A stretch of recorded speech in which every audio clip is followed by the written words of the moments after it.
जय हिंद। मैं सुनील यादव। आज हम बात करने वाले हैं एमपी सेट परीक्षा एग्जाम्स को लेकर के। इसके साथ साथ दो तीन विषयों पर और भी बात करेंगे। एमपीपीएससी मध्य प्रदेश लोक सेवा आयोग के द्वारा आपके लिए जो आपकी ओएमआर शीट थी प्लस जो स्कोर कार्ड था उससे संबंधित जानकारी सार्वजनिक कर दी गई है। आप लोग अपना वो डाउनलोड कर सकते हैं। इस विषय वस्तु को जान लीजिए। दूसरा पॉइंट ये है कि असिस्टेंट डायरेक्टर हैंडलूम ग्रामोद्योग उस विषय को लेकर के इंटरव्यूज जो हमारे यहाँ के बैच हैं वो स्टार्ट हो चुके हैं। ठीक, यानी कि 9 तारीख से क्लासेस स्टार्ट हो जाने वाली हैं। अर्थात इंटरव्यू की प्रिपरेशन कैसे क्या की जाए, ठीक है, किस प्रकार से तैयार करना है, सारी चीज़ें बताने वाले हैं क्लासेस वगैरह में। ठीक, तो उसकी क्लासेस स्टार्ट हो चुकी हैं, इस बारे में जान लीजिए।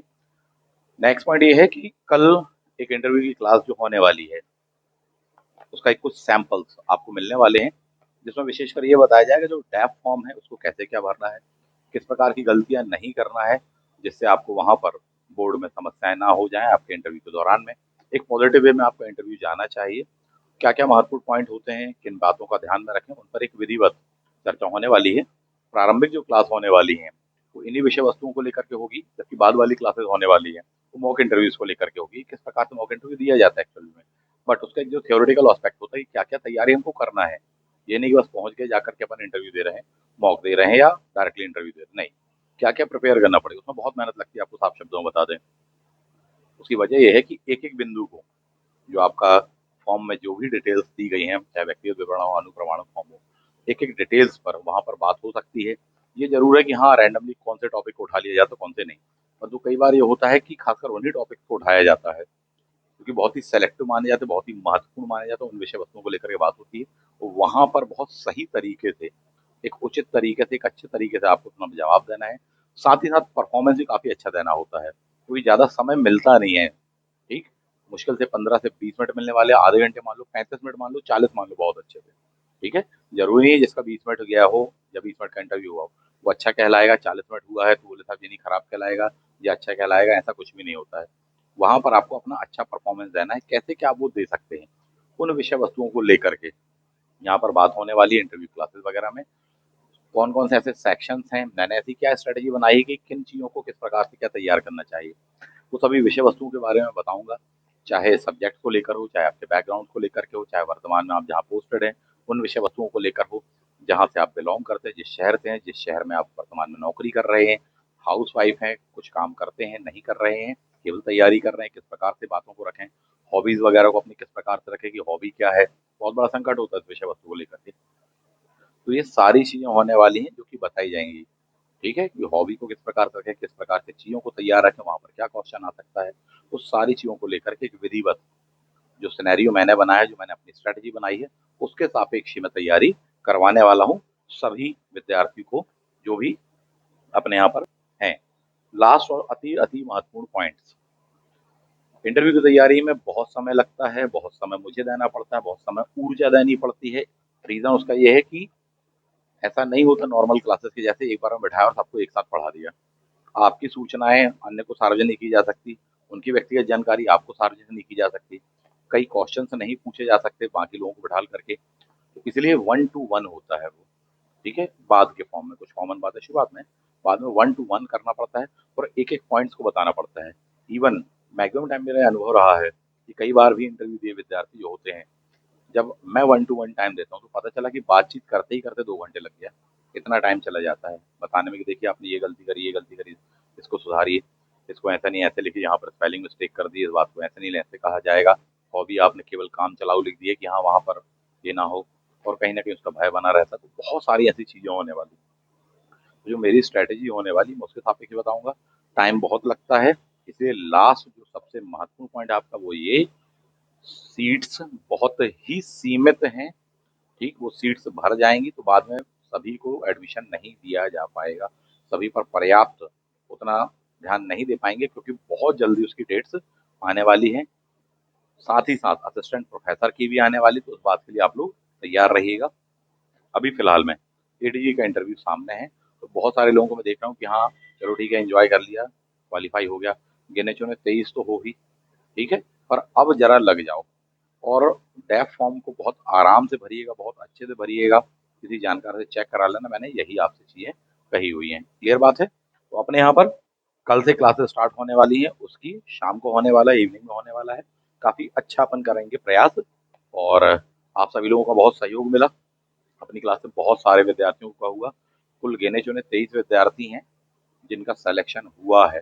ओवरऑल ऑल एमपी कह लीजिए, ऑल इंडिया कह लीजिए, अपने यहाँ के काफ़ी विद्यार्थी रहे। इस बात की मुझे बड़ी खुशी है, और आप लोगों ने मुझ पर भरोसा किया, मेरी टीम पर भरोसा किया, इस बात की मुझे बहुत ही खुशी है। चलिए आगे बढ़ जाते हैं। आज का जो विषय वस्तु है, ये पॉइंट मैंने आपको बता दिया है कि एमपीपीएससी के द्वारा OMR sheet and score cards आपके प्रारंभिक परीक्षा स्टेट सर्विसेज एग्जाम 2024 के जारी कर दिए गए हैं। जरा चेक कर लेना, देख लेना कहाँ पर क्या कमी त्रुटि इत्यादि वगैरह बाकी रह गई है, उस पर विचार कर लेना। और बहुत जल्दी न्यू वैकेंसी आपके सामने आने वाली है, जिसमें काफ़ी पद होने वाले हैं। अपने यहाँ पर उसका बैच स्टार्ट हो चुका है, प्री कम मेंस का बैच रहता है, अभी से लग जाओ। बिल्कुल शॉर्ट में कहें तो भले एक नंबर से या एक क्वेश्चन से फेल हुए हो, चाहे 5 क्वेश्चन से, चाहे 10 क्वेश्चन से, चाहे 2 बार इंटरव्यू दे चुके हो, अभी से बिल्कुल संपर्क में आ जाइए। डेफिनेटली यहाँ से बहुत कुछ गेन करके ही जाओगे, और बहुत अच्छा पॉजिटिव रिजल्ट प्राप्त करोगे। ठीक है, आगे बढ़ जाते हैं। विषय वस्तु है आज की एमपी सेट एग्जाम 2024, और जो हमारा टारगेट है, वो टारगेट यह है कि साहब इस एग्जाम में हमको अधिकतम अंक लाना है। अधिकतम कितने अंक लाना है हमको? 80 प्लस मार्क्स लाने हैं। ठीक, 50 क्वेश्चन का होता है। पेपर 1 के बारे में बात हो रही है। पेपर 1 80 मार्क्स मीन्स जो टोटल क्वेश्चन है आपके 50 होते हैं, उनमें से कितने सही होने चाहिए? 40। देख कर ही बड़ा असंभव सा लगता है, इम्पॉसिबल सा लगता है, बोले नहीं सर इतना नहीं हो पाएगा। डेफिनेटली हो सकता है, बशर्ते थोड़ी सी मेहनत करेंगे। जो स्ट्रेटेजी बता रहा हूँ, जो तौर तरीके बता रहा हूँ, जिन कंटेंट्स को मैं पढ़ने के लिए कह रहा हूँ, जो नोट्स मैं पढ़ने के लिए आपको दे रहा हूँ, आप उसको पढ़िए, सार गर्भित पढ़िए साहब जी। नोट्स आपको क्लास में ही बनवाया जाएगा, क्लास में ही दिया जाएगा, अलग से मार्केट में लॉन्च नहीं कर रहे हैं। एडवांस में इस बात को जान लीजिए। ठीक है, कैसे क्या तैयार किया जाए कि हमारे ये मार्क्स आ सकते हैं, उस पर एक विधिवत बात हम यहाँ पर करने वाले हैं। और मेरा प्रयास रहेगा कि काफ़ी हेल्पफुल आपके लिए ये सेक्शन रहे, ये सेशन रहे था अभी। ठीक है, चलिए सबसे पहले आ जाते हैं हम, जो आपके पास में सिलेबस दिया हुआ है। आप देखेंगे जो यूजीसी नेट का सिलेबस है, वही सिलेबस एमपी सेट का भी है लगभग लगभग। हाँ, बस ये है कि एक थोड़ी सा वो टफ होता है, ये कंपैरेटिवली थोड़ी सा आसान होने वाला है। और मैं सीधा सीधा बोलता हूँ, जिनका किन्हीं भी कारणों से नेट नहीं हो पाया है, अच्छा अवसर आपके सामने आया है, नेट या सेट नहीं है, बाकायदा आप इसको फोकस करके तैयार कर लीजिए। अभी आपके पास में समय कम बचा है, सबसे महत्वपूर्ण क्या है, समय कम बचा हुआ है। जो तौर तरीके, जो फंडे हम बता रहे हैं, जिस प्रकार से पढ़ने के लिए कह रहे हैं, वैसे पढ़ लीजिए साहब, मैं बस ये कहना चाहता हूँ। ठीक है, चलिए। 2 पेपर होते हैं आपके सेट एग्जाम में, जैसा कि यूजीसी नेट में होता है। 2 पेपर होने वाले। पहला पेपर होने वाला क्या आपका, टीचिंग एंड रिसर्च एप्टीट्यूड का होगा, जिसमें कि 10 यूनिट होती है। जबकि दूसरा पेपर आपका होता है क्या, ऑप्शनल सब्जेक्ट का, जो ऑप्शनल विषय आप चुनते हैं जिससे आपने पीजी किया हो। ठीक, उसका होने वाला है। पेपर 1 यानी कि जो कॉमन पेपर है, उसमें 50 प्रश्न होते हैं। पेपर 2 में 100 प्रश्न होने वाले हैं। ठीक है, आगे बढ़ जाते हैं। मार्क्स 2 नंबर होते हैं। पेपर 1 के लिए आपको 60 मिनट मिलते हैं, जबकि पेपर 2 के लिए जस्ट डबल टाइम मिलने वाले, जबकि अंक समान होने वाले हैं। ये चीज़ होती है, बहुत ही बेसिक सी बात है, अपन ने ये जान लिया। अब आगे बढ़ते हैं। इसमें जो सबसे पहले पॉइंट आपको समझना जानना चाहिए, वो ये वाला पॉइंट है। ठीक है, ये जो पॉइंट दिया हुआ है कि अर्ह रिक्त संख्या स्लॉट निर्धारित करने पर कितने हुए, और अंतिम चयनित विद्यार्थियों की संख्या कितनी क्या है, ये आपको बहुत अच्छे से देख लेना चाहिए। मैं यहाँ पर फोकस करके बता रहा हूँ हिस्ट्री को, क्योंकि हिस्ट्री ऑप्शनल में पढ़ाता हूँ, हिस्ट्री ऑप्शनल सब्जेक्ट में लेता हूँ। अपने यहाँ पर हिस्ट्री ऑप्शनल के एमपी सेट हो, चाहे यूजीसी नेट हो, चाहे असिस्टेंट प्रोफेसर हो, हमेशा ही बैच रहते हैं, क्योंकि वो विषय मैं ही लेता हूँ, ऑप्शनल सब्जेक्ट। यहाँ पर आप अगर गौर से देखें, 2022 का एग्जाम का रिजल्ट दिया हुआ है आपको। ठीक है, हिस्ट्री का बता रहा हूँ यहाँ पर, कैटेगरी वाइज ये दिया हुआ है। ठीक है, ए बी सी करके लिखा होगा। ये क्या लिखा होगा यहाँ पर, अर्ह रिक्त संख्या, यानी स्लॉट निर्धारित करने पर। अगर इसकी बात करें हम यहाँ पर, तो अनरिजर्व के हो रहे हैं 94 स्लॉट, जबकि अंतिम चयनित अभ्यर्थी कुल कितने थे, तो बोले 110 थे। ठीक है, अब ये यूआर का बता रहा हूँ, ऐसा ही सारा का सारा दिया हुआ है। ये पीडीएफ आपको इस वीडियो के डिस्क्रिप्शन बॉक्स में मिल जाएगी, बहुत आराम से देख लेना। अभी क्वालिटी बढ़ा करके देख लीजिए यूट्यूब की, पिक्सल नहीं फटेंगे, काफी क्लियर, क्लियर आपको दिख जाएगा। ये समझने वाला बिंदु है आपके लिए। यानी कि यहाँ पर क्या लिखा है, 94 लिखा हुआ है, उसके नीचे 110 लिखा हुआ, अगर आप गौर से देखेंगे तो जबकि उसके भी नीचे सी नंबर पर लिखा हुआ कट ऑफ श्रेणी के अनुसार 194 गया था। ठीक है, अब जो आपको सबसे पहले समझना चाहिए, यानी हम स्ट्रेटेजी पर आ चुके हैं, मैं बताना शुरू हो गया हूँ साहब जी, आप सुनने लगे हैं, जानने लगे हैं चीजों को। ये आपका महत्वपूर्ण बिंदु है। टोटल कितने स्लॉट्स थे, इसको आप ऐसे भी कह सकते हैं टोटल कितने पद थे, हालांकि कोई वैकेंसी नहीं है, पात्रता परीक्षा है। 94 थे, किसके लिए, अनरिजर्व के लिए, किस सब्जेक्ट में, हिस्ट्री ऑप्शनल के लिए था। जबकि अंतिम जो अभ्यर्थी था उसके अंक समान होने के कारण कुल कितने लोगों को लिया गया, तो 110 को लिया गया। इस बार भी कितने होने वाले हैं, लगभग लगभग सराउंडिंग इतने ही होने वाले हैं। ठीक है, ये पहले से नहीं बताया जाता, बट एक सराउंडिंग आप मान के चलिए, यानी कि इतने हजारों विद्यार्थी वहां पर एग्जाम देने वाले हैं, किसी किसी सब्जेक्ट के तो काफी ज्यादा भी होते हैं, 40-50 हजार तक हो जाते किसी किसी विषय के। ठीक है, उनमें से कितनों का चयन होना है, ये चीज है, क्लियर बात है।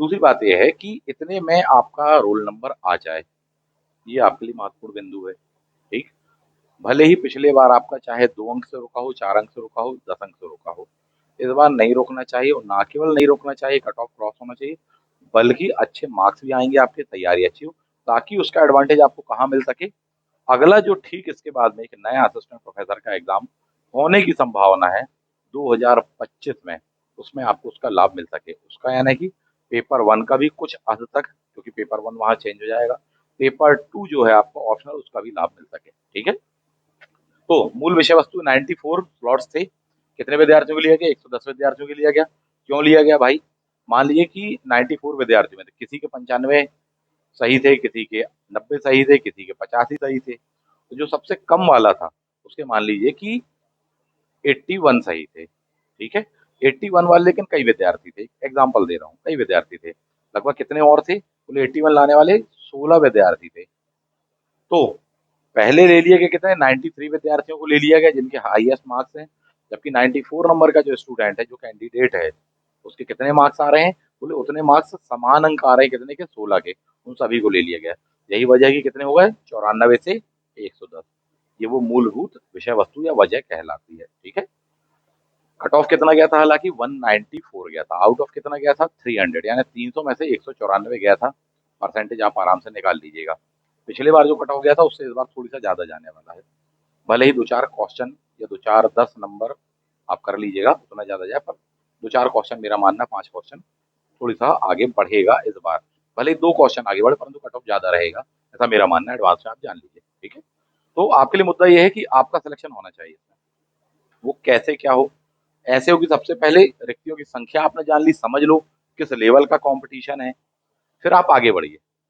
यहाँ पर हम बात कर रहे हैं पेपर 1 को लेकर के। ठीक है, पेपर 1 में मैंने कहा 10 यूनिट है, सामने देख पा रहे हो आप, टोटल 10 यूनिट्स हैं। एक एक पर डिटेल में बात करेंगे, उसको बहुत अच्छे से समझना कैसे क्या बनाना है। पहले वाली टीचिंग एप्टीट्यूड है, दूसरी क्या है, रिसर्च एप्टीट्यूड है, तीसरी कंप्रेशन, चौथी कम्युनिकेशन है, पांचवी दी हुई आपको mathematical reasoning and aptitude, six है लॉजिकल रीजनिंग है, सेवंथ है डेटा इंटरप्रिटेशन है, एट्थ आने वाली इंफॉर्मेशन एंड कम्युनिकेशन टेक्नोलॉजी है, नाइन्थ है आपकी पीपल डेवलपमेंट एनवायरमेंट है, और टेंथ है हायर एजुकेशन सिस्टम। ठीक, ये बहुत चैलेंजिंग होता है अपने आप में पेपर 1, इस बात को समझिए, हर कोई अपने ऑप्शनल सब्जेक्ट में फिर भी ठीक ठाक होता है, और जैसे जैसे एग्जाम पास में आता है तो कहीं ना कहीं दबाव होता है, तो ऑप्शनल को ज्यादा फोकस करते हैं, क्योंकि वो ज्यादा मार्क्स का होता है। और कई बार ऐसा हो जाता है कि उपेक्षा हो जाती है पेपर 1 की। मेरा मानना है कि यदि आप अपना सिलेक्शन सुनिश्चित करना चाहते हैं, चाहे इसमें हो, एमपी सेट में या यूजीसी नेट में हो, चाहे असिस्टेंट प्रोफेसर में, आपका पेपर 2 के साथ साथ पेपर 1 बहुत स्ट्रांग होना चाहिए, इवन प्लस में होना चाहिए साहब जी, ताकि वहाँ के जो नंबर है एक्स्ट्रा मार्क्स से, कट ऑफ से काफी ज्यादा, उनका बेनिफिट आपको मिल सके, कहाँ पर, ऑप्शनल में भी, क्योंकि ऑप्शनल में बहुत टफ कंपटीशन होने वाला है, एक से एक दिग्गज आपको मिलने वाले, बेहतरीन पेपर बनाते हैं सर। ठीक है, तो स्ट्रेटेजी को समझिए, ऑप्शनल में जो बाकी लोग बना रहे हैं, बड़ी मुश्किल से खींचतान करके अपन वो करेंगे, परंतु आपके पेपर 1 में ज्यादा मार्क्स होने चाहिए, यानी कट ऑफ गया हुआ मान लीजिए कि 30 क्वेश्चन का गया है, 30 क्वेश्चन, आपके होने चाहिए 35, ताकि 5 प्लस में आप चलें, तो वो आपको 5 प्लस का एग्जाम्पल, जो उदाहरण है, वहां पर एडवांटेज मिल सके, ये आपकी स्ट्रेटेजी होनी चाहिए। तो नंबर ज्यादा कैसे आए, यहाँ पर वैसे ही पास होने के कई बार लाले पड़ जाते हैं, स्थिति होती बोले सर 20 क्वेश्चन नहीं हो पा रहे, कॉपी चेक होगी नहीं होगी, तो वो तरीका क्या हो, वही मैं आपको बता रहा हूँ। सामने आपने देख ली 10 यूनिट। अब इसको अपन देखेंगे इन यूनिट को जो मैं बांटता हूँ। 1 एंड 2 को आप एक साथ देखने वाले हैं, 3 एंड 4 को आप एक साथ देखने वाले हैं, 5 6 7 को आप एक साथ देखने वाले हैं, 8 और 9 को एक साथ देखेंगे, और 10th अलग होने वाली है। ठीक है, जब आप इस प्रकार से पढ़ेंगे, पढ़ने का तरीका अपन देखेंगे, समझेंगे, जानेंगे, तो आप डेफिनेटली उसको बना पाएंगे। ठीक, ऐसा मैंने क्यों डिवाइड किया देख लीजिए। तो पांचवी, छठवीं और सातवीं यूनिट अगर आप उसको गौर से देखें, वो है मैथ्स है, रीजनिंग है, डेटा इंटरप्रिटेशन। ले दे के सारगत बात यह है कि वो मैथ्स और रीजनिंग है। सभी यूनिटों से बराबर बराबर अंक में ही आपको क्वेश्चन आने हैं। 50 क्वेश्चन आने हैं, 10 यूनिट हैं आपके, इसका मतलब हर यूनिट कितने आएंगे, 5 5। 3 यूनिटों से कितने आ जाने वाले हैं, 15 आने वाले हैं। आपका यहाँ पर भी स्कोर करना है, आपको इस यूनिट में भी स्कोर करना है, इसमें भी स्कोर करना है, सभी में आपको स्कोर करना है। ये रणनीति गलत कहलाती है कि बोले नहीं सर हमारी 10 में से 4 5 यूनिट है, ठीक ठाक है, बाकी वहां देख लेंगे, निपट लेंगे। बहुत ही गलत रणनीति कहलाती है, बिल्कुल बाहर होने वाले हो। एडवांस में जान लीजिए, पूरी यूनिट तैयार होनी चाहिए। बस ये है कि हाँ, कुछ यूनिटें आपकी होंगी कि हाँ लगभग एवरेज के आसपास होंगी, जबकि बाकी सेक्शन जो होने वाले वो काफी स्ट्रांग होने वाले हैं। अगर आप ये रणनीति रखेंगे तो आपका सिलेक्शन बिल्कुल निश्चित मान के चलिए। ठीक है, अभी आगे आप देखेंगे, समझ जाएंगे मैंने क्या कहा और क्यों कहा और किस प्रकार से ऐसा कहा। इस एग्जाम के लिए अपने यहाँ पर बैच स्टार्ट हो चुके हैं। फीस भी पहले के कंपैरेटिवली काफी कम कर दी गई है। ठीक है, काफी रीजनेबल हो गई है अपने आप में सभी विद्यार्थियों के लिए। हमारी जो अप्रोच रहने वाली वो क्या रहेगी, इंटीग्रेटेड अप्रोच रहने वाली है। इसका मतलब है कि जो विद्यार्थी अपने पास में तैयारी करेंगे, उनका एमपी सेट एग्जाम भी क्वालिफाई हो और उनका नेट का पेपर भी बहुत अच्छा जाए, और जब रिजल्ट आए तो दोनों ही क्वालिफाई हो। ये अपनी रणनीति होने वाली है और ये ऐसा किया जा सकता है और बहुत आसान है। बस ये है कि हाँ, अच्छी मेहनत लगेगी, अच्छा खासा पसीना आपका लगने वाला है। ठीक है, बस अगले 3 4 महीने कमर कस लो, जो हम आपको बता रहे हैं वो प्रयास कर लीजिए, तो डेफिनेटली आपको उसका जबरदस्त लाभ मिलेगा। तो अभी तक जो आपने देखा वो बड़े ही शॉर्ट में देखा कि हाँ 10 यूनिट आने वाली हैं। कौन सी, ये वाली 10 यूनिट आपने देखी, बिल्कुल हेडिंग वाइज देख ली। अब इसका थोड़ी सा डेप्थ में नजर मार लीजिए साहब, जो आप सामने बोर्ड पर देख पा रहे होंगे। यूनिट नंबर 1, इतने सेक्शंस दिए हुए हैं साहब यूनिट नंबर 1 पर। क्लियर है, ये यूनिट 2 दी हुई है। क्या क्या दिया हुआ है जरा एक नजर तो मारिए, ताकि आपको पता तो रहे कि जिस पानी में आप घुस रहे हैं वो उसमें गहराई कितनी है साहब जी। ठीक है, पहले से उसको समझिए और उसके सापेक्ष रणनीति बना के चलिए, क्योंकि जब आप इसको जानेंगे तो आप ये अच्छे से जानेंगे कौन से सेक्शन आपके कमजोर हैं, कौन से एवरेज हैं, कौन से अच्छे हैं, किनको और स्ट्रॉन्ग करने की जरूरत है, कहाँ पर बार बार गलती होती है, गत वर्षों में किस प्रकार से क्वेश्चन पेपर आया रहा है, और वहां पर क्या मिस्टेक करके हैं, ताकि अगली बार नहीं हो पाती। और इनको सेक्शनों को कहाँ से क्या कैसे तैयार किया जाए, जब ही जान पाएंगे जब आपको बहुत अच्छे से सिलेबस का नॉलेज है, अनुभव है। चलिए तो एक एक करके बात करते हैं। यूनिट नंबर 1, शिक्षण अभिवृत्ति करके दिया होगा। ये यूनिट 1 और 2 मैंने एक साथ रखी, क्यों, क्योंकि मेरी रणनीति, मेरी स्ट्रेटजी के अनुसार इनका एक सेट बनता है। ये दोनों अपने आप में काफी लेंदी कहलाते हैं, थोड़ी बहुत टफ भी आप कह सकते हैं, खासकर हिंदी मीडियमों को तो बहुत दिक्कत जाने वाली है इस पर। मैं हूँ उसके लिए, आप बिल्कुल परेशान मत होइए, इजी बना देंगे। इसके पहले भी टीचिंग रिसर्च एप्टीट्यूड हो, चाहे यूजीसी नेट वगैरह के बैच हो, चाहे और भी बैचेज रहे हों, असिस्टेंट रजिस्ट्रार वाला रहा हो बैचेज, प्रिंसिपल ग्रेड का रहा है, तो ये सारी चीज पढ़ाने का मुझे काफी अनुभव है, उसका डेफिनेटली विद्यार्थियों को लाभ मिलता है। तो अपना ये सेट बनेगा यूनिट 1 एंड 2 का। मैंने ऐसा क्यों कहा, क्योंकि दोनों काफी हद तक कॉमन होने वाले हैं। ध्यान देने वाली बात है कि जिनका हिस्ट्री ऑप्शनल होने वाला है, उनकी 10th यूनिट जो कहलाती है, उसमें यहाँ पर लाभ मिल जाता है उनको। इस बात को समझिएगा, बताएंगे अभी बाद में। तो यूनिट नंबर 1 के बारे में बात करें तो शिक्षण, अवधारणाएं, उद्देश्य, शिक्षा का स्तर, स्मरण शक्ति, समझ, विचारात्मक विशेषताएं, मूल अपेक्षाएं क्या कैसी होती हैं, इन पर क्वेश्चन आते हैं। अपने आप में बहुत ही क्लासिकल होने वाला है, काफी लेंथी होने वाला है। मैं आपको काफी इजी वे में ये टॉपिक्स प्रिपेयर करवाऊंगा। अगला क्या है, शिक्षार्थी की विशेषताएं। किशोर वयस्क के शिक्षार्थी क्या होते हैं साहब जी, भावनात्मक संज्ञानात्मक क्या होने वाला है। ठीक, अगला है शिक्षण प्रभाव तत्व क्या है, शिक्षक सहायक सामग्री इत्यादि वगैरह क्या है। उच्च अधिगम, अधिगम मीन्स लर्निंग, संस्थाओं में शिक्षण की क्या कैसी पद्धति रही है, यानी शिक्षा की जो व्यवस्था है वर्तमान में, उन पर क्वेश्चन आते हैं। ऑफलाइन वर्सेज ऑनलाइन, मूक्स वगैरह के बारे में आ जाएगा, डिजिटल प्लेटफॉर्म्स के बारे में आ जाता है, आते ही हैं साथ में, करंट के साथ में अपडेट करके आते, तो टफ हो जाता है यहाँ पर। यहाँ से भी पूछा जाता है, वो यूनिट नंबर 10th वाला जो सेक्शन है वहां से भी आने वाला है। शिक्षण सहायक प्रणालियां क्या हैं, पुरानी और वर्तमान वाली आधुनिक प्रणाली क्या है, मूल्यांकन प्रणालियाँ, ठीक, मूल्यांकन के क्या कैसे तत्व होते हैं, क्रेडिट सिस्टम क्या है, कंप्यूटर बेस्ड मूल्यांकन क्या है, परीक्षा क्या है, ठीक है, उसमें क्या इनोवेशन हुए, इन सब विषय वस्तुओं को कवर किया जाता है किसमें, यूनिट नंबर 1 में, ठीक। इससे काफी हद तक मैच होने वाली जो यूनिट होती है वो यूनिट नंबर 10 होती है, उस पर भी बात कर लेंगे अपन, क्योंकि वो भी शिक्षा पर आधारित होती है, ठीक। तो ये सेक्शन होने वाले हैं, लेंदी होता है ये अपने आप में, पर आप इसको छोड़ नहीं सकते क्योंकि आपको सभी यूनिट्स में से कवर करना है, और छोड़ नहीं सकते मतलब ये नहीं कहा कि पढ़ के नहीं जाओगे, पढ़ के तो आप जाते हो, मैंने ये कहा कि उसको इस प्रकार से आप तैयार करेंगे और करवाया जाएगा आपको क्लास में कि इस पर आप स्कोर करके आए, 5 क्वेश्चन मान लीजिए आते हो, 5 में से कम 4 तो सही हो, बुरी से बुरी स्थिति में 3 तो सही हो अपनी इसमें से, ठीक है, ये अपना प्रयास रहने वाला है, तो एवरेज 4 का रहेगा तब ना जाके अपन 40 क्वेश्चन बनाएंगे, यानी कि 80 मार्क्स बनाने वाले हैं, उस अप्रोच पर पढ़ेंगे।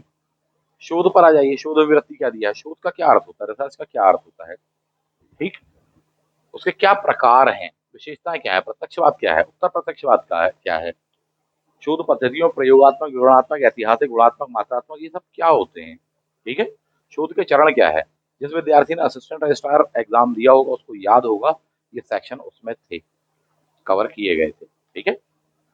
शोध प्रबंध क्या है, आलेख लेखन क्या है, आईसीडी का क्या यूज है, शोध नैतिकता क्या है, शोध नैतिकता इत्यादि को मेंटेन रखने के लिए भारत तथा विश्व में संगठन कौन से हैं, क्या कैसे मानदंड है, किन बातों का ध्यान रखना पड़ता है, उन पर ये क्वेश्चन आते रहे हैं, अभी भी आएगा, इस बार तैयार रहेगा, तो कहीं ना कहीं एक दूसरे से ये मर्ज हो जाता है, तो शिक्षण व्यवस्था देखने के लिए मिल जाती है आपको यहाँ पर, ठीक, उसकी संकल्पनात्मक स्तर पर, कॉन्सेप्चुअल लेवल पर, उसका अगला हायर वेरिएंट क्या होता है, रिसर्च होता है, जबकि 10th नंबर पर जो आपको यूनिट दी हुई है वो नॉर्मली शिक्षा पर है, प्राचीन टू करेंट, इन सब सेक्शंस को हमको तैयार करना पड़ेगा, किसी को छोड़ नहीं सकते, मेरे तरीके से आप करोगे तो बहुत आसान हो जाने वाला आपके लिए, बस आपको इतना बता सकता हूँ, क्योंकि अभी इस वीडियो में ये नहीं बताया जा सकता कि एक एक सेक्शन कहता है क्या पढ़ लेंगे अपन, परंतु ये है कि हाँ हेल्पफुल रहेगा आपके लिए काफी हद तक, बोध वाला फिर भी ठीक है कि हाँ आपको एक गद्यांश दिया जाएगा, उसको पढ़ेंगे अपन, बना लेंगे, इसको बनाने की भी टेक्निक होती है, जो स्कूल कॉलेज में आपकी पद्धतियां रही हैं उन तरीकों से पेपर यहाँ पर कॉम्पिटेटिव एग्जाम में नहीं बनाया जाता, कॉम्पिटेटिव एग्जाम के तौर तरीके बिल्कुल ही अलग होने वाले हैं, ये फिर भी आसान कहलाता कंपैरेटिवली।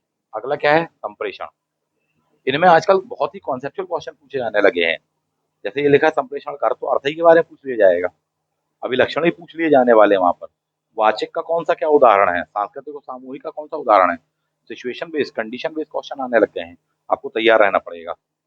प्रभावी संप्रेषण की बाधाएं क्या है, मीडिया एवं समाज, मीडिया में दोनों आ जाएंगे, प्रिंट मीडिया और इलेक्ट्रॉनिक मीडिया, डिजिटल मीडिया, इन सब चीजों को कवर किया जाता है, इन पर क्वेश्चन लगातार आ रहे हैं, काफी लीक से हट करके होता है ये सिलेबस, ज्यादा कंटेंट आपको उसको पढ़ने के लिए नहीं मिल पाता, और खासकर जो मिलता भी है तो उसमें ऐसी हिंदी मिलेगी, इस प्रकार की लैंग्वेज मिलने वाली है तो बहुत टफ हो जाता है, बहुत ही ईजी लैंग्वेज में स्टेप बाय स्टेप में आपको बताने का प्रयास करूंगा क्लास के दौरान में। यूनिट नंबर 5, 6, 7, इन 3 का सेट बनता है, यानी कि तीनों ये कोई अलग अलग चीज नहीं है, तीनों एक ही बात है, जो रीजनिंग है वही मैथ्स है, और वही क्या है, डेटा इंटरप्रिटेशन है, बड़ा अजीब सा लगेगा, बोले नहीं सर कहते तीनों अलग अलग बातें हैं, देखिए रीजनिंग जिनकी अच्छी होती है, ठीक ठाक भी होती है, वो इस सेक्शन को काफी अच्छे से बना सकते हैं, एक बहुत बड़ा प्रश्न होता है इस यूनिट को लेकर के, बोले सर हमारा मैथ्स बैकग्राउंड रहा ही नहीं कभी भी, ठीक है, रीजनिंग थोड़ी बहुत बना लेते हैं पर मैथ्स हमारा कमजोर है, और खासकर डेटा इंटरप्रिटेशन में जिस टाइप से आजकल चाहे यूजीसी नेट हो चाहे एमपी सेट हो, जिस टाइप से क्वेश्चन आने लगे तो बोले सर घूम जाते हैं, एक बहुत ही बेसिक सी बात रहती है, बोले सर हमारा मैथ्स बैकग्राउंड नहीं, हम कैसे बनाएंगे, बिल्कुल टेंशन ना लें, मैथ्स ही कल से स्टार्ट होने वाली कल की क्लास से मैथ्स और रीजनिंग ही स्टार्ट करेंगे, और इतने इजी वे में मैथमेटिक्स आपको बताया जाएगा कि चाहे आपका मैथ्स बैकग्राउंड रहा हो चाहे नहीं रहा हो, आपसे आराम से बनेगा, थोड़ी मेहनत लगेगी, ध्यान रखना, जो जो तौर तरीके फंडे में बताने वाला हूँ उन पर मेहनत कर लेना, तो आपका मैथ्स भी स्ट्रांग हो जाएगा, डेटा इंटरप्रिटेशन भी स्ट्रांग हो जाएगा, रीजनिंग पहले से अच्छा है तो बहुत ही बेस्ट हो जाएगा, इस वे में मैं आपको कराने वाला हूँ, और इसमें कोई बहुत स्पेशल मैथ्स नहीं आती, आप इस बात को समझिए, बहुत ज्यादा स्पेशल मैथ्स नहीं, अगर आप टॉपिक्स को भी देखेंगे, क्या दिया है, प्रॉफिट एंड लॉस, प्रतिशत दिया, समानुपात दिया, अनुपात दिया है, समय दिया है, दूरी दिया है, ठीक है, गणितीय अभिव्यक्ति करके लिखा हुआ है आपको, ब्याज है, औसत वगैरह क्वेश्चन है, श्रेय सीरीज करके दिया हुआ है आपको, अक्षर श्रृंखला दिया हुआ है आपको वहां पर, तर्क के प्रकार दिया हुआ है। ठीक है, तो ये आपको चीजें देखने के लिए मिल जाती हैं। तो एक टफ हो जाता है उनके लिए जिनका मैथ बैकग्राउंड नहीं है, उसके लिए समाधान के लिए मैं हूँ। ऐसे ऐसे मेथड से बताऊंगा कि आपको बहुत आराम से बनेगा, चाहे आपका मैथ बैकग्राउंड रहा हो और चाहे नहीं रहा हो। ठीक है, इवन कॉम्पिटेटिव एग्जाम्स के विद्यार्थियों को भी मैथ मैंने काफी लंबे समय तक पढ़ाता रहा हूँ, पढ़ाया हूँ, पढ़ा रहा हूँ। इसलिए मैंने कहा मैथ्स के प्रति जो दिमाग में भूत भरा हुआ है, भय भरा हुआ है, निकाल दूंगा मैं, आप निश्चिंत रहिए। बस मेरे तरीके से एक बार पढ़ लीजिए, मैं तो यही कहूंगा। युक्ति युक्त तर्क, और यहाँ लिखा है तर्कों के प्रकार। ठीक है, ये कहलाता है न्याय निगमन। स्लॉजिज्म कह लीजिए, स्लॉगिज्म कह लीजिए, वो वाला सेक्शन कहलाता है। ना केवल इस पर प्रैक्टिकल क्वेश्चन आ रहे हैं, जैसे कि कुछ कुत्ते बिल्लियां, कुछ बिल्लियां शेर हैं, कुछ जो शेर है वो हिरण नहीं है। अच्छा, फिर आपको स्टेटमेंट दे दिया है, बताना है कौन सा क्या सही है। काफी टफ हो जाता है। ठीक है, बनेगा अपन को, बहुत इजी टेक्निक से अपन पढ़ेंगे। जबकि आजकल इसमें जो और उसको टफेस्ट बनाने का प्रयास किया, खासकर यूजीसी नेट के एग्जाम में अपन देखेंगे, वो प्रयास ये किया गया है कि इसमें इसका थ्योरी भी पूछी जाने लगी है, ध्यान रखना। यानी थ्योरेटिकल फॉर्म पूछा जाएगा कि दिए गए तर्कों में से ये कौन से वाले तर्क का उदाहरण है, 4 ऑप्शन। इस प्रकार से क्वेश्चन आने लग गया है। 50 में से 50 अपन को नहीं बनाने हैं, पर यह है कि 50 में से अपन को इतना स्कोर कर लेना है, मैंने कहा 40 क्वेश्चन प्लस बना लेना है, ताकि आपको उसका एडवांटेज कहाँ पर भी मिल जाए, ऑप्शनल में। ताकि ऑप्शनल मान लीजिए कि काफी हायर जाता है उसका कट ऑफ ऑप्शनल सब्जेक्ट का, तो भी आपको यहाँ से हेल्प मिल जाए, वेटेज मिल जाए, साथ मिल जाए, ताकि आपका ओवरऑल दोनों पेपर, पेपर 1 और पेपर 2, दोनों के कारण ही एवरेज ऊपर आ जाए कट ऑफ के। इसलिए मैंने आपसे कहा हुआ है। ठीक है, ये सब चीजें अपन पढ़ने वाले हैं। ये दिया हुआ आपको यूनिट नंबर 6 अपने आप में। ढांचे युक्ति के रूप दिया है, निरुपाधिक तर्क वाक्य क्या होता है, उसका ढांचा क्या होता है, अवस्था क्या है, आकृति क्या है साथ ही। ठीक है, अनौपचारिक औपचारिक युक्तियों के दोष क्या कहलाते हैं, भाषा प्रयोग क्या कहलाता है, युक्तियों के टाइप क्या है, कौन सा निगमनात्मक है, कौन सा आगमनात्मक करके होने वाला है।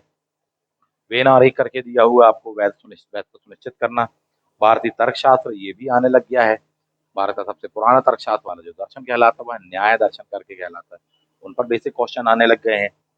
प्रमाण क्या है साहब जी, उसी का आप पढ़ने वाले। प्रमाण के कितने क्या प्रकार होते हैं। ठीक है, जो हमारे यहाँ का दर्शन है उसमें कितने माने गए हैं। सांख्य दर्शन में 3 माने गए हैं, योग दर्शन में 4 माने गए हैं। ये चीज हमको देखने के लिए मिलती है साहब। ठीक है, बात करेंगे अपन। अनुमान की संरचना क्या है, प्रकार क्या है, हेत्वाभास क्या है। ठीक है, इस टाइप से क्वेश्चन आते हैं। हिंदी थोड़ी सी क्लिष्ट हो जाती है, यही वजह है कि अटक जाते हैं। कोई सेक्शन नहीं छोड़ने वाले, कोई यूनिट नहीं छोड़ने वाले, सभी को करेंगे। मान लीजिए कि ये वाली यूनिट बहुत ही कठिन भी होती है कई विद्यार्थियों के लिए, तो भी इतना रहेगा कि आपका ये वाली यूनिट में से 5 में से 3 क्वेश्चन सही तो हो ही जाए। जहाँ पहले एक आध क्वेश्चन सही जा रहा था उसका भी कंफर्म नहीं था, कम से कम 3 क्वेश्चन थे, तो पहले से आप पे आ जाओगे, स्कोर ज्यादा रहेगा, डेफिनेटली आपको ओवरऑल सिलेक्शन में लाभ मिलने वाला है। इसी प्रकार से दिया आंकड़ों की व्याख्या, इस पर भी काफी वैरायटी के क्वेश्चन पूछे जाने लग गए हैं। ठीक है, एमपी सेट में थोड़ी सी कम वैरायटी मिलती है, यूजीसी नेट में थोड़ी सी हायर वैरायटी आपको मिलती है। तैयार रहिएगा, दोनों के लेवल को लेकर के अपन फोकस करने वाले हैं। आंकड़ों का स्रोत क्या दिया, प्राप्ति, वर्गीकरण, गुणात्मक एवं मात्रात्मक आंकड़े क्या है, चित्रों का वर्णन दिया हुआ आपको, मानचित्रण दिया, पाई टेबल इत्यादि चार्ट वगैरह दिया है, उनकी व्याख्या दी हुआ है। आंकड़े और सुशासन, ये वो टॉपिक हैं जिनको टॉपिक पढ़ के भी नहीं समझ में आने वाले। अपन बनाएंगे इस चीज को मिल करके बनाएंगे, बड़ी मेहनत से बनाने वाले। ठीक है, तो इसलिए मैंने कहा कि ये जो 3 का बनेगा सेट, ये तीनों एक साथ ही काउंट करेंगे और तीनों के तीनों को अपन इजी वे में बनाने का प्रयास करेंगे। तो आप जान रहे हैं कि आपको क्या क्या पढ़ना है, सिलेबस को विधिवत। अगले दिया सूचना और संचार प्रौद्योगिकी। काफी हद तक जीएस वगैरह में जो विद्यार्थी ये पढ़े हैं, चाहे एमपीपीएससी यूपीएससी वगैरह एग्जाम दिए हैं, तो वहां पर इसकी हेल्प मिल जाती है। और वे विद्यार्थी जो कि एमपीपीएससी इत्यादि कॉम्पिटेटिव एग्जाम की तैयारी नहीं किए हुए हैं, नहीं करते हैं, वो कहीं ना कहीं यहाँ पर पिछड़ जाते हैं। इसका मतलब ये है कि ये जो सेक्शन दिया हुआ है, यहाँ पर सब पिछड़ने वाले हैं। ठीक है, यहाँ पर सब पिछड़ने वाले हैं, अपन को यहाँ पर भी स्कोर करना है। लेकिन जो यहाँ पर भी पिछड़ गए थे इसके पहले, इसके बाद वाले सेक्शन में कहीं ना कहीं पीएससी की तैयारी करें हैं, तो यहाँ पर वो आगे आ जाते हैं, तो स्कोर वहाँ बना लेते हैं। और पता चला कि साहब जब फाइनल सिलेक्शन लिस्ट आ रही है, तो 2, 4, 5 क्वेश्चन का अंतर आ गया। वो अंतर क्या होता है? बोले उन्होंने जीएस पढ़ा हुआ है किसी अन्य कॉम्पिटेटिव एग्जाम के लिए, पीएससी इत्यादि वगैरह, यूपीएससी के लिए, इसमें थोड़ी बहुत नंबर बाकी कंपैरेटिवली स्टूडेंट से ज़्यादा खींच लिए। सेम बात यहाँ पर भी लागू हो जाती है। ठीक है? इन सेक्शनों को बिल्कुल सिस्टमैटिक वे में सिलेबस के अनुसार एज पर योर सिलेबस तैयार करवाएंगे हम, और इतने कम समय में करवाएंगे कि डेफिनेटली आपको ये बन जाएगा क्वेश्चन पेपर, और इतना बन जाएगा कि साहब आप अच्छा स्कोर यहाँ पर प्लस कर जाएंगे, गेन कर जाएंगे साहब। ठीक है?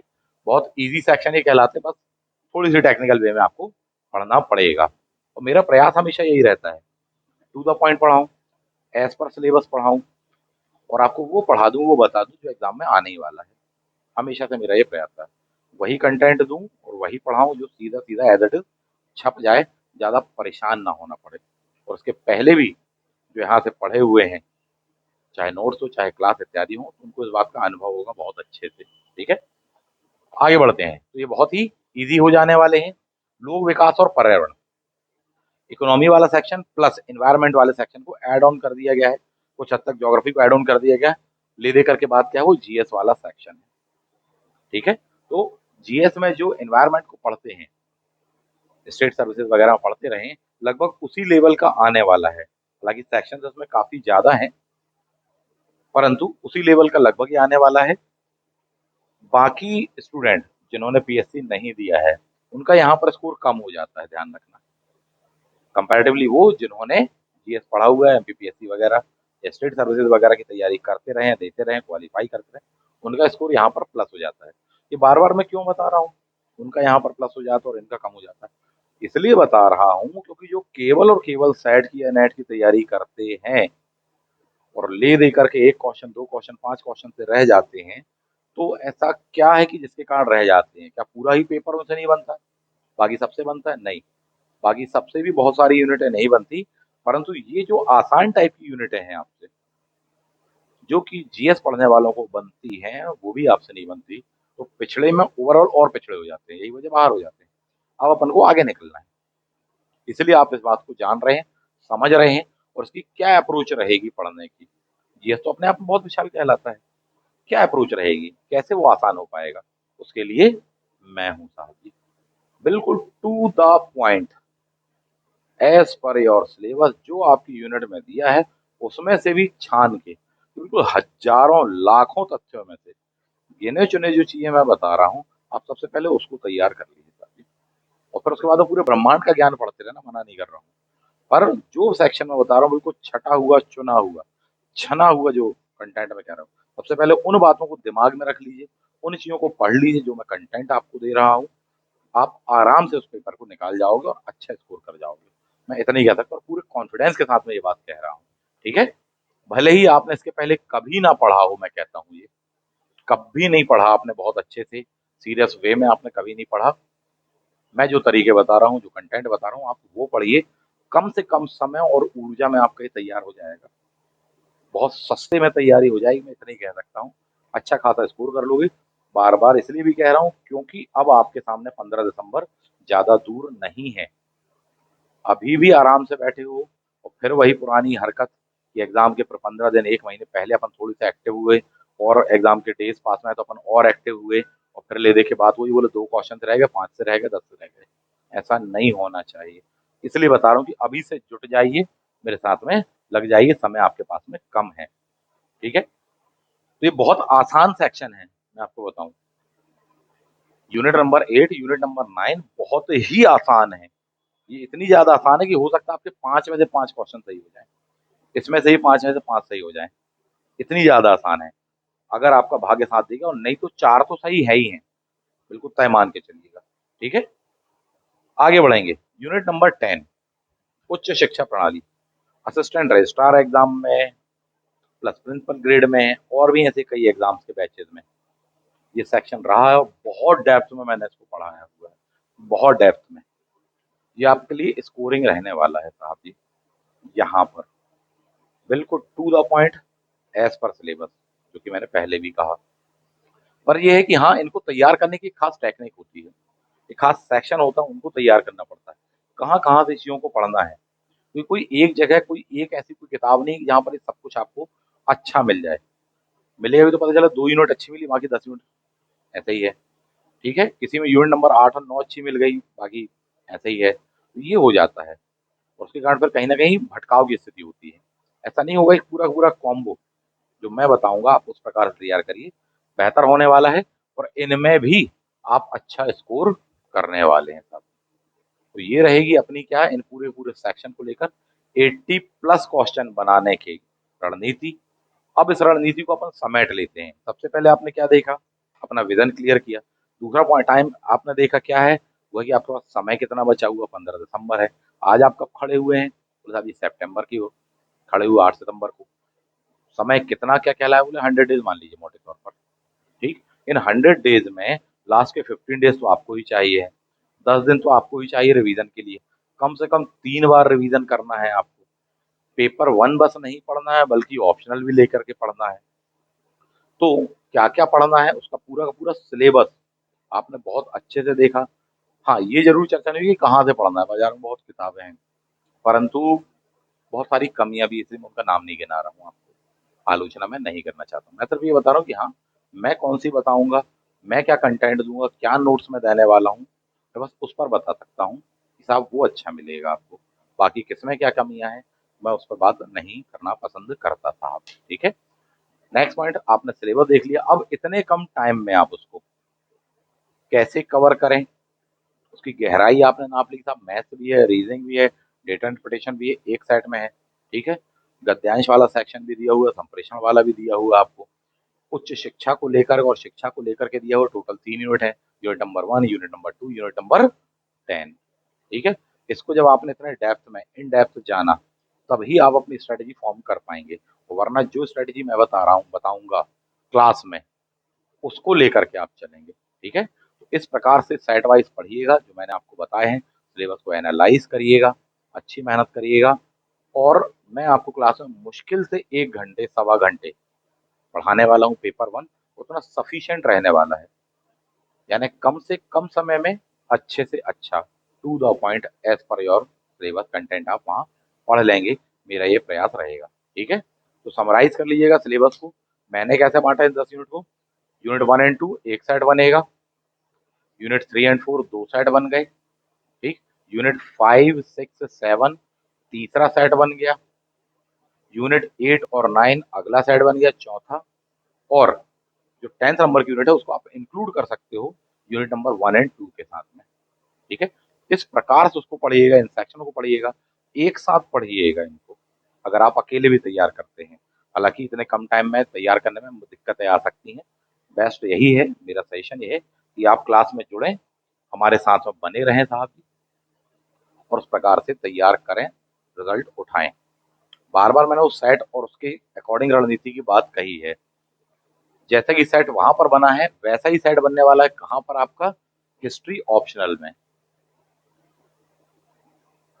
हिस्ट्री ऑप्शनल है। फॉर एग्जांपल जो यूनिट नंबर 1 है, वही यूनिट नंबर 10 के साथ में ऐड ऑन हो जाने वाली है। यूनिट नंबर 1 क्या दिया आपको संकल्पना इत्यादि वगैरह आपने देख पा रहे हैं। जबकि यूनिट 10 क्या दी हुई थी हिस्टोग्राफी और हिस्ट्री में हिस्टोग्राफी और एंशिएंट इंडियन हिस्ट्री जिनका स्ट्रॉन्ग होता है प्लस वर्ल्ड हिस्ट्री जिनका स्ट्रॉन्ग होता है वो स्कोर करते हैं। हालांकि वर्ल्ड हिस्ट्री आपको सेट या नेट में नहीं है। जीएस के नाम पर एक आध कोई क्वेश्चन आ जाए बात एक अलग है, नहीं तो नहीं है। यहाँ पर भूमिका निभाने वाले क्या हिस्टोग्राफी प्लस एंशिएंट और हिस्टोग्राफी में तो संकट ही संकट है। एंशिएंट इंडियन हिस्ट्री उसमें उतना ज़्यादा नहीं है पर उतना नहीं है, भटकाव उसमें ज़्यादा है। हिस्टोग्राफी में तो बहुत ही ज़्यादा संकट है। तो बोले सर कौन सी बुक पढ़ें, कहाँ से आएगा, किस टाइप से तैयार करें, ठीक है? कॉन्सेप्चुअल अप्रोच पर वो समझ में भी नहीं आ पाता। तो उसके लिए ऑप्शनल के लिए मैं हूँ। पूरा का पूरा रिकॉर्डेड बैच है अपने पास में, उसको देखिए। जो अभी लाइव बैच होने वाला है, नया बैच, उसको करिए। डेफ़िनेटली आपको उसमें बहुत लाभ होने वाला है। कम से कम टाइम में आपका वो तैयार हो जाएगा और इतना कम समय है आपके पास में अभी कि साहब अगर केवल ऑप्शनल पढ़ने जाएँ तो ही समय कम है। तो फिर पेपर 1 कब पढ़ें और यदि पेपर 1 पढ़ें तो बोले ऑप्शनल कब पढ़ें? बिल्कुल टाइम मैनेजमेंट के साथ में चलेंगे आप, मेरे बताए तौर तरीके से चलेंगे आप, अगले 2 से ढाई महीने क्लास के बैच में आपका और मेरा साथ उसका जो कॉम्बिनेशन होगा वो बहुत महत्वपूर्ण होने वाला है। और वो चाहे ऑप्शनल हिस्ट्री हो, चाहे पेपर 1 हो। अगले ढाई महीने मेरी बात मानिए, सिलेक्शन उठाइए, और ये बहुत महत्वपूर्ण एग्जाम है, समझिए मैं बार-बार कह रहा हूँ। पिछले वीडियो में भी बताया, क्यों कहा? क्योंकि इसके बाद का सेट नहीं मालूम कब है। दूसरी बात, अभी एमपीपीएससी स्टेट सर्विसेज का नहीं आया नोटिफिकेशन, आएगा भी तो इन सबके बाद में है, उसके लिए टाइम मिल जाएगा, आप तैयार कर लेंगे। तीसरी बात, एमपी सेट क्वालिफाई करने वाले विद्यार्थियों के लिए एक गोल्डन अपॉर्चुनिटी आने वाली है, असिस्टेंट प्रोफेसर एग्जाम। यानी अगले 6-8 महीने आपके लिए बहुत कीमती होने वाले। यदि पहले ही स्टेशन चूके तो दूसरा तो चूकना तय है, और लगातार चूके तो फिर बहुत ही बड़ा चूक हो जाएगी। तो इससे बचना है आपको। करना क्या है, क्या नहीं करना है वो सब हटाओ।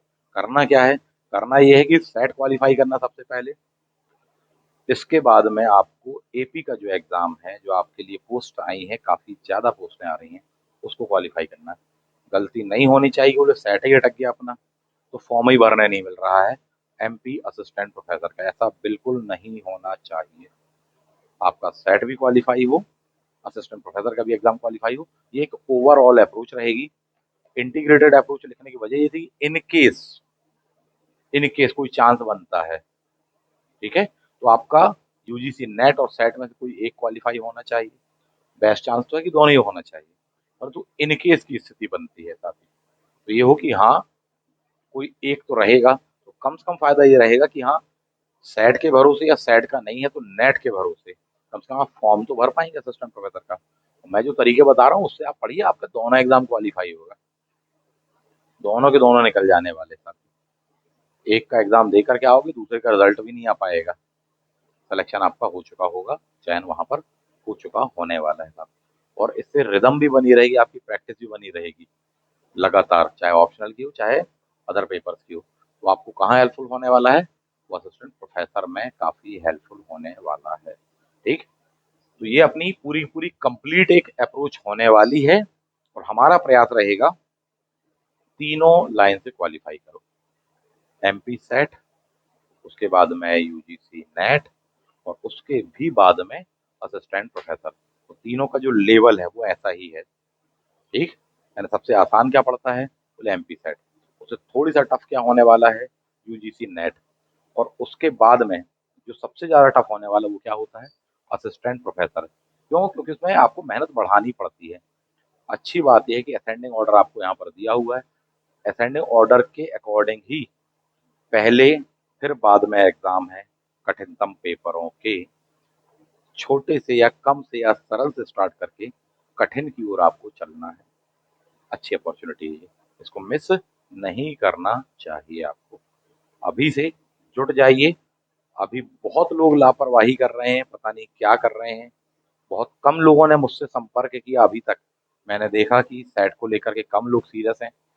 बाद में आप संपर्क करोगे, जब से जैसे एग्ज़ाम पास में जाएगा, तो उसके बाद में फिर जल्दबाजी में पढ़ोगे, उतना मज़ा नहीं आ पाता। इसलिए अभी से जुड़ जाएँ, मेरा सीधा-सीधा सजेशन है आपको। और अभी से लग के आप पढ़ेंगे तो डेफ़िनेटली कछुए की चाल से भी चलोगे ना, तो मंज़िल तक पहुँच ही जाओगे। क्लियर बात है? तो ये है अपना एक ओवरऑल सिनेरियो। इन सेक्शनों को इतनी डेप्थ में, एक-एक पॉइंट्स को, एक-एक टॉपिक को, एक-एक चैप्टर को, ठीक? उसके अंदर के सेक्शन को, एक-एक बातों को बहुत बारीकी से, बहुत अच्छे से हम समझेंगे और बनाने का प्रयास करेंगे क्लासेस में, ठीक है? मिलते हैं बहुत ही जल्दी आप सभी लोगों से क्लास में। Thank you. जय हिंद।